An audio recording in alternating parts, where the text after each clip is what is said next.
নির্বাচনী প্রচার চালানোর সময় দুপুরে রাজধানীর বিজয়নগরে ঢাকা ৮ আসনের স্বতন্ত্র প্রার্থী ইনকিলাব মঞ্চের মুখপাত্র ওসমান হাদি গুলিবিদ্ধ হয়েছেন। ঢাকা মেডিকেল কলেজ হাসপাতালে লাইফ সাপোর্টে আছেন তিনি। চিকিৎসকরা জানিয়েছেন তার বাম কানের নিচে গুলি লেগেছে। জুমার নামাজের পর রাজধানীর বিজয়নগরে ঢাকা ৮ আসনের স্বতন্ত্র প্রার্থী ইনকিলাব মঞ্চের আহ্বায়ক শরীফ ওসমান বিন হাদি পূর্ব নির্ধারিত লিফটের বিতরণ কর্মসূচিতে অংশ নিতে আসেন। কথা ছিল লিফটের বিলি শেষে সবাই সোহরাওয়ার্দী উদ্যানে জড়ো হয়ে দুপুরের খাবার খাবেন, আলোচনা করবেন।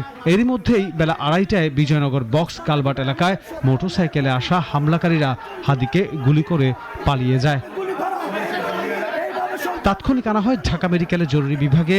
চিকিৎসকরা বলছেন ওসমান হাদিকে মাথায় গুলিবিদ্ধ অবস্থায় হাসপাতালের জরুরি বিভাগে আনা হয়। সেখানে আইসিইউতে রেখে তার চিকিৎসা চলছে। হাদির প্রচুর রক্তক্ষরণ হয়েছে বলেও জানান চিকিৎসকরা। ঢাকা মেডিকেলের জরুরি বিভাগের সামনে প্রচণ্ড ভিড় করছেন হাদির সমর্থকরা। ঘটনার বিচার দাবি করলেন তারা। এর আগে গত নভেম্বরে দেশি বিদেশি ৩০টি নম্বর থেকে বিভিন্ন ধরনের হুমকি পেয়েছেন বলে জানিয়েছিলেন হাদি।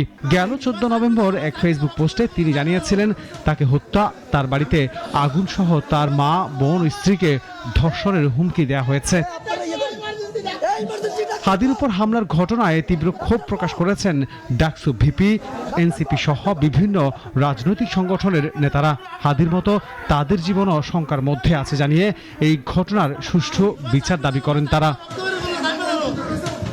আনোয়ার হোসেন, নাগরিক, ঢাকা।